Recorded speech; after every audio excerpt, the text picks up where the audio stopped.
Hello दोस्तों, आप सभी का अपने यूट्यूब चैनल पर स्वागत है। आइए हम लोग बिजनेस स्टडी का क्लास 11 सेट 1 का स्टडी करते हैं। आइए फर्स्ट क्वेश्चन है, the economic activity in which people work for other and get remunerated return is known as. यानी क्या है क्वेश्चन में, वह आर्थिक क्रिया जिसमें लोग नियमित रूप से दूसरों के लिए कार्य करते हैं और बदले में पारिश्रमिक प्राप्त करते हैं उसे कहते हैं, क्या कहते हैं? तो क्या कहते हैं? रोजगार यानी एम्प्लॉयमेंट कहते हैं। Option number B. Second question है, the essential for getting success in business is. व्यवसाय में सफलता पाने के लिए आवश्यक है, क्या है? तो ऑप्शन नंबर डी हो जाएगा इसका, एफिशिएंट बिजनेस ऑर्गेनाइजेशन, कुशल व्यवसायी संगठन होनी चाहिए। Next question, question number 3, which of the broad categories of industries covers oil refinery and sugar mills. यानी तेल का जो वर्क है और चीनी का किस कैटेगरी में आते हैं? तो सेकेंडरी बिजनेस में आते हैं। किस बिजनेस में आता है? तो सेकेंडरी बिजनेस में। नेक्स्ट क्वेश्चन है क्वेश्चन नंबर 4, कॉमर्स इंक्लूड्स यानी वाणिज्य में सम्मिलित किया जाता है तो बिजनेस इंडस्ट्री या trade and aids to trade या बिजनेस एंड ट्रेड या नॉन ऑफ दिस। तो ऑप्शन नंबर इसका बी हो जाएगा, व्यापार एवं व्यापार में सहायक क्रियाएं। नेक्स्ट क्वेश्चन है question 5, what is the characteristics of a sole trading business. एकाकी व्यापार की विशेषताएं इनमें से क्या है? तो बताइए। तो ऑप्शन नंबर ये हो जाएगा इसका, सोल मैनेजमेंट। नेक्स्ट क्वेश्चन है क्वेश्चन नंबर 6, क्या है? Membership in joint Hindu family business is acquired. संयुक्त हिंदू परिवार व्यवसाय में सदस्यता प्राप्त होती है, कब प्राप्त होती है? तो बाय रिकमेंडेशन के आधार पर या फिर जन्म से ही, यानी बाय बर्थ, या option number C by application के द्वारा या बाय एग्रीमेंट के द्वारा। तो जन्म से ही एक हिंदू अनडिवाइडेड फैमिली में एक बच्चा मेंबर बन जाता है। नेक्स्ट क्वेश्चन है क्वेश्चन नंबर 7। आइए क्वेश्चन नंबर 7 क्या है? The minimum number of members in a cooperative society. सहायक संगठन में सदस्यों की न्यूनतम संख्या कितनी होती है? तो 10। Option number B. Next question है क्वेश्चन नंबर 8, क्या है? Registration of a joint stock company is, मतलब संयुक्त पूंजी वाली कंपनी का पंजीयन है तो वॉलेंटरी है या नेसेसरी या कंपनी? तो ज्वाइंट स्टॉक कंपनी का रजिस्ट्रेशन कंपलसरी है। नेक्स्ट क्वेश्चन है क्वेश्चन नंबर 9, क्या है? Which is the most stable form of business organisation. यानी व्यवसायिक संगठन का कौन सा स्वरूप सबसे अधिक स्थायी होता है? तो कौन सा होता है? तो ज्वाइंट स्टॉक कंपनी का। सोल प्रोप्राइटरशिप का नहीं होता है, ठीक है, पार्टनरशिप का भी नहीं होता है, ज्वाइंट हिंदू फैमिली बिजनेस का भी नहीं होता है, स्टॉक ज्वाइंट स्टॉक कंपनी का होता है, ठीक है। चलिए नेक्स्ट क्वेश्चन, क्वेश्चन नंबर 10। आइए क्या है क्वेश्चन 10 में? करो, what is the minimum number of members in a private company. इसका जवाब तो आप लोग 100% सही देंगे। ऑप्शन नंबर ये, minimum number of member in private company में तो कितना होगा? 2। नेक्स्ट क्वेश्चन है क्वेश्चन नंबर 11, क्या है? Establishment of a government company is done. बताइए क्या होगा? By parliament, by Indian company act. तो सिंपल सी बात है कि कंपनी का जो इस्टेब्लिशमेंट होगा किसके द्वारा? तो भारतीय कंपनी अधिनियम के द्वारा होगा। गवर्नमेंट कंपनी का इस्टेब्लिशमेंट किसके द्वारा होगा? तो बाय इंडियन कंपनी एक्ट के अकॉर्डिंग होगा, ठीक है। चलिए क्वेश्चन नंबर 12, आइए बताइए। इसका तो आप लोग जानते होंगे, which is an example of a government company. Government company के एग्जाम्पल कौन है? तो ऑप्शन नंबर बी हो जाएगा, ठीक है। नेक्स्ट क्वेश्चन है question number 13, the scope of multinational company is. बहुराष्ट्रीय कंपनी का क्षेत्र है, लोकल है या रीजनल है या नेशनल है या इंटरनेशनल है, तो आप तो इसका जानते हैं इंटरनेशनल है, option number D. Next question है क्वेश्चन नंबर 14,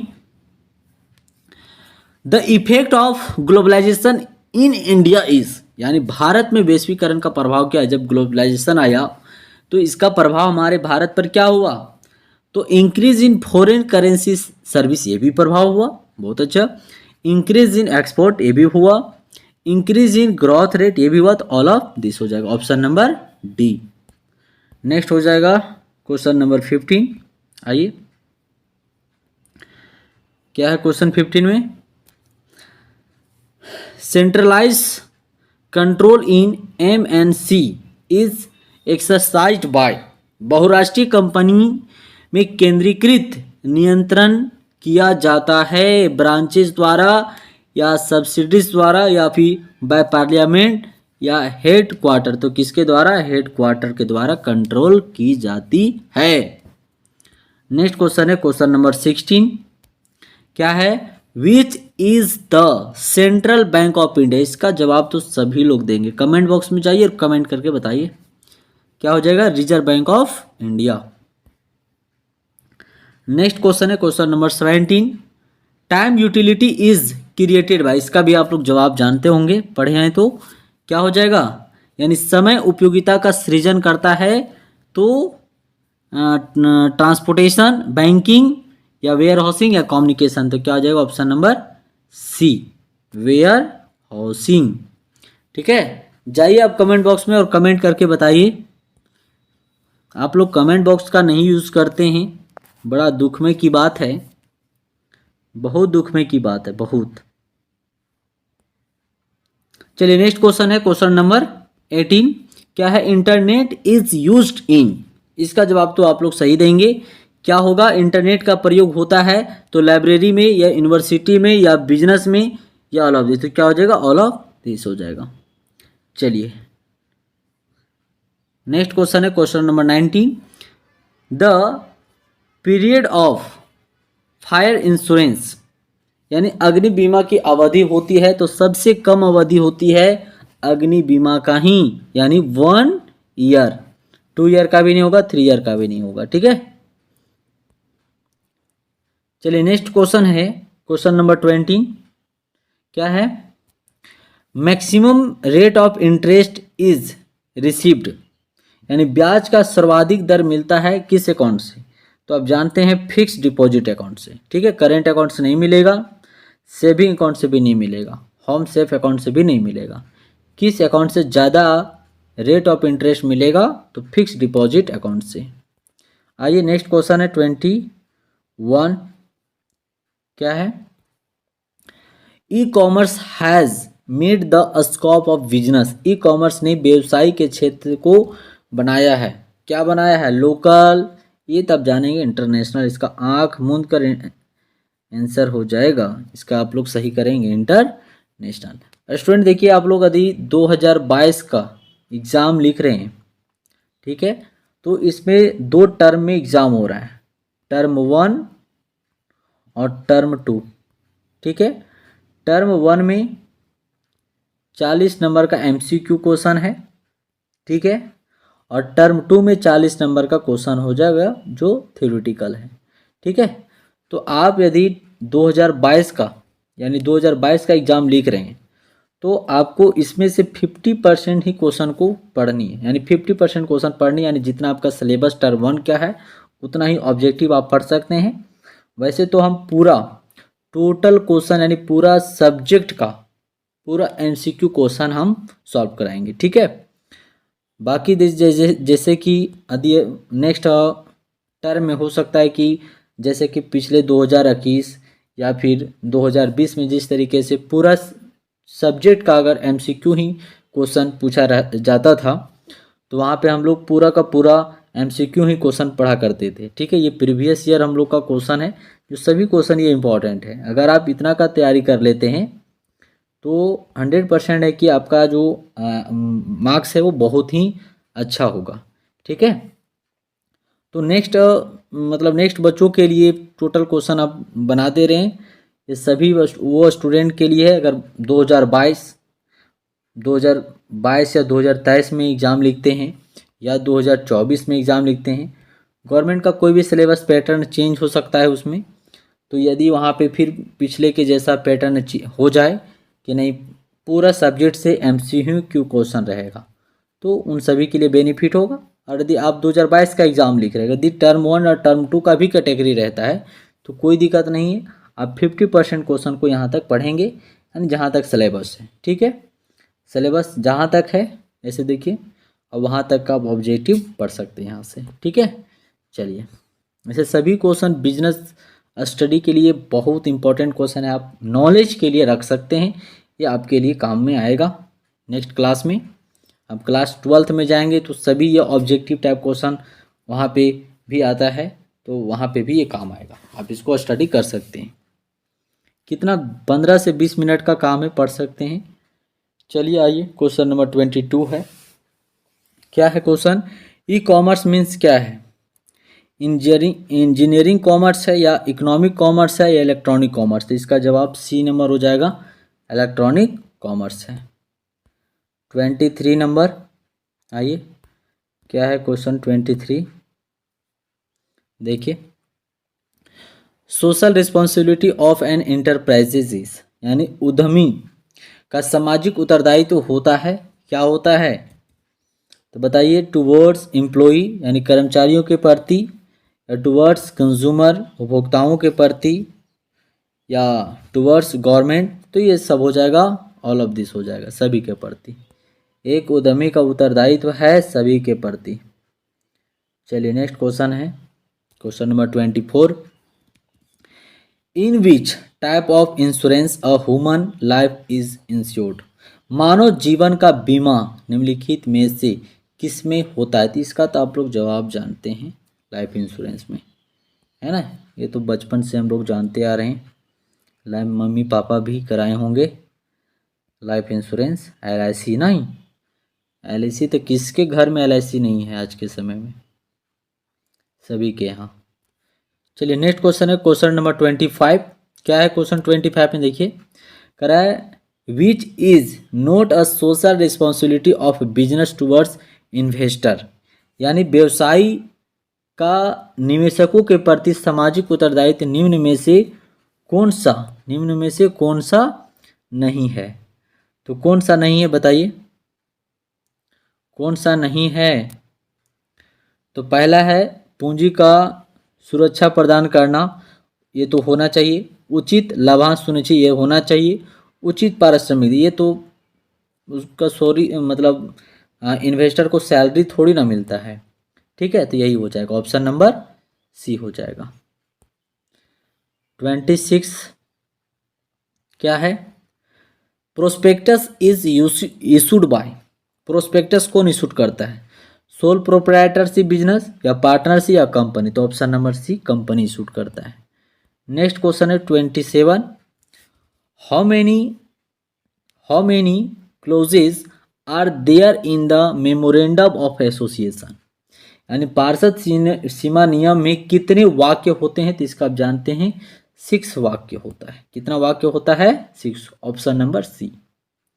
नेक्स्ट क्वेश्चन है 28, which document is known as the charter of the company, किस प्रपत्र को कंपनी का चार्टर भी कहते हैं? किस डॉक्यूमेंट को? तो फर्स्ट डॉक्यूमेंट को ही कहते हैं चार्टर, पार्षद सीमा नियम को, memorandum of association.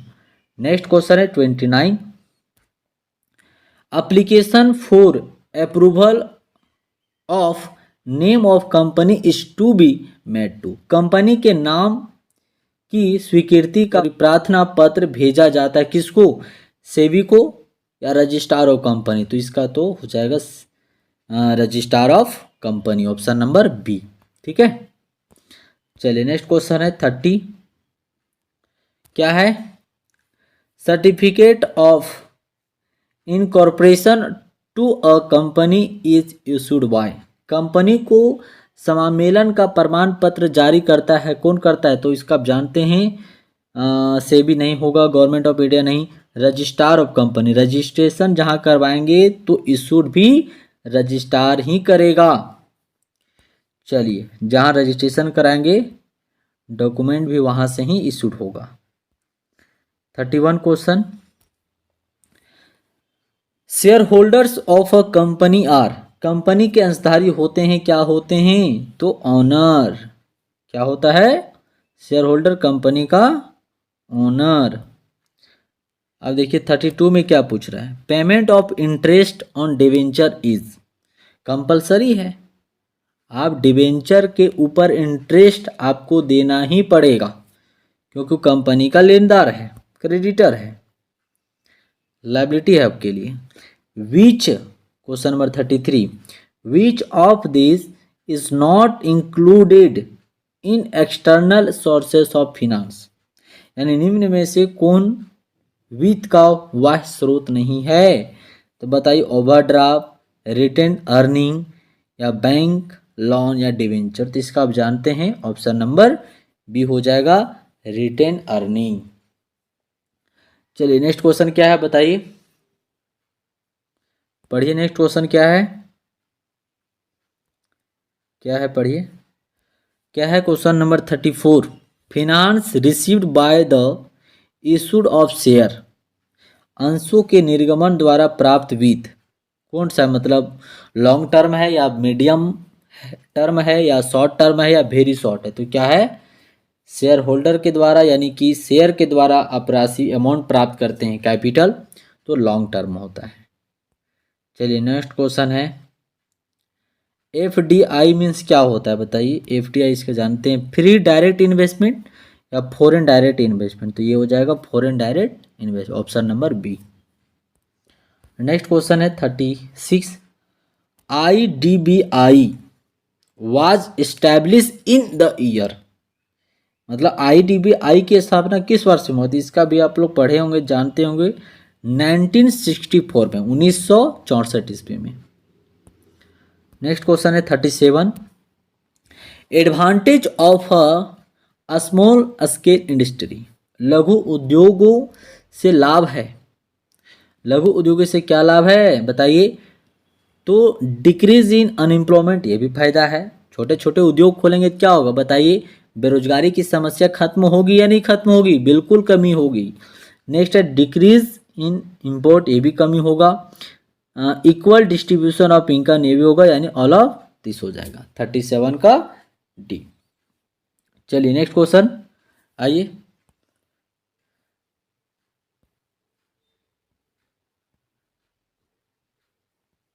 Thirty eight क्या है, maximum investment limit for small enterprises in manufacturing sector, निर्गमन क्षेत्र में लघु स्तरीय उपक्रमों का अधिकतम विनियोग सीमा है, कितना है, तो इसका आप जानते हैं 5 crore.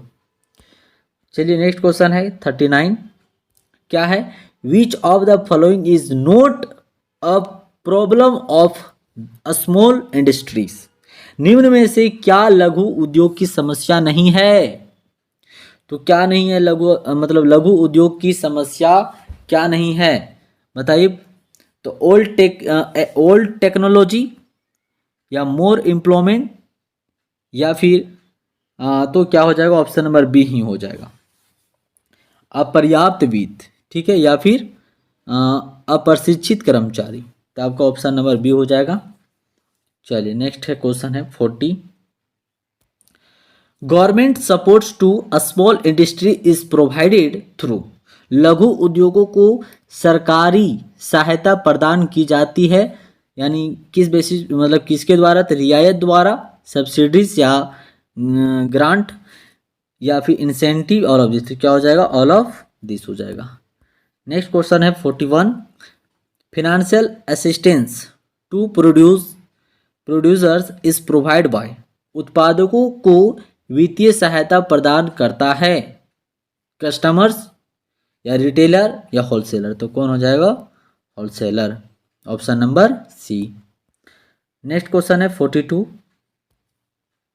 Wholesaler deals in quantity of goods, थोक व्यापारी वस्तुओं का लेन देन मात्रा में करती है, स्मॉल में या लिमिट में, तो बहुत, होलसेलर क्या करता है, क्वांटिटी में करता है और अधिक मात्रा में करता है। चलिए नेक्स्ट क्वेश्चन है 43 नंबर। क्या है? When goods are imported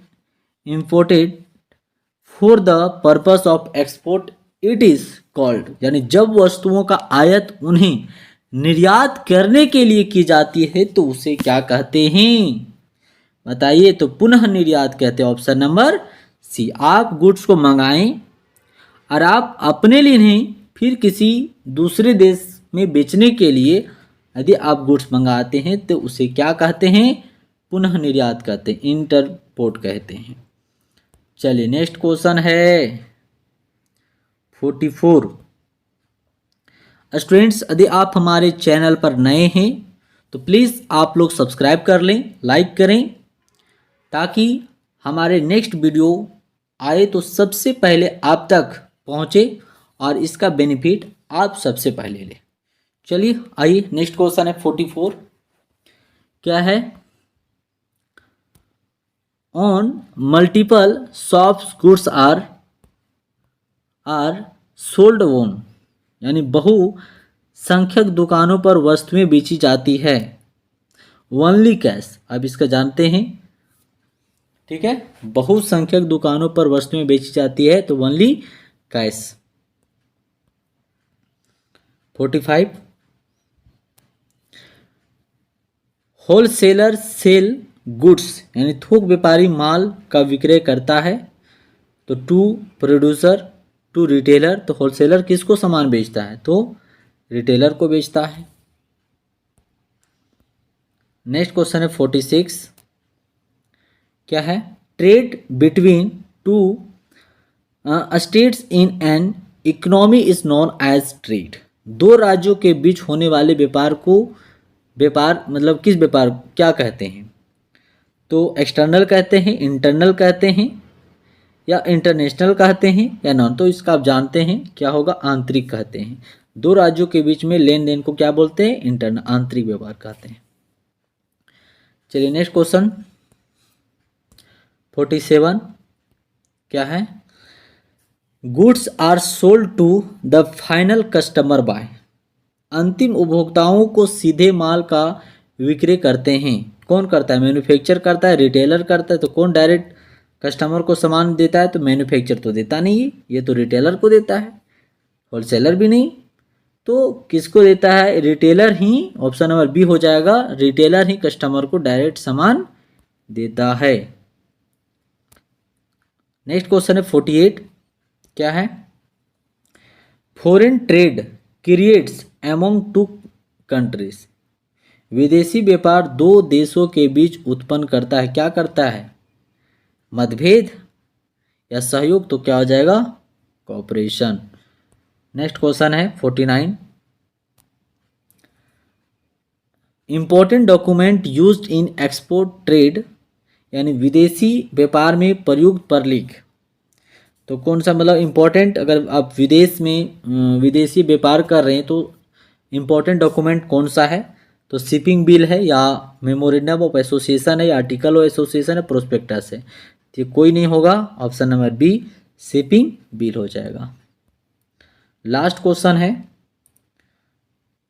mats receipt is used by, यानी मेट्स रिसिप्ट निर्गमित करता है, यानी जहाज का कप्तान या आयात करता। तो इसका आप जानते हैं, ऑप्शन नंबर ये ही हो जाएगा।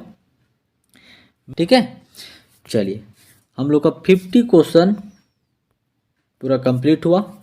चलिए हम लोग नेक्स्ट वीडियो में मिलते हैं, तब तक के लिए all the best, thank you.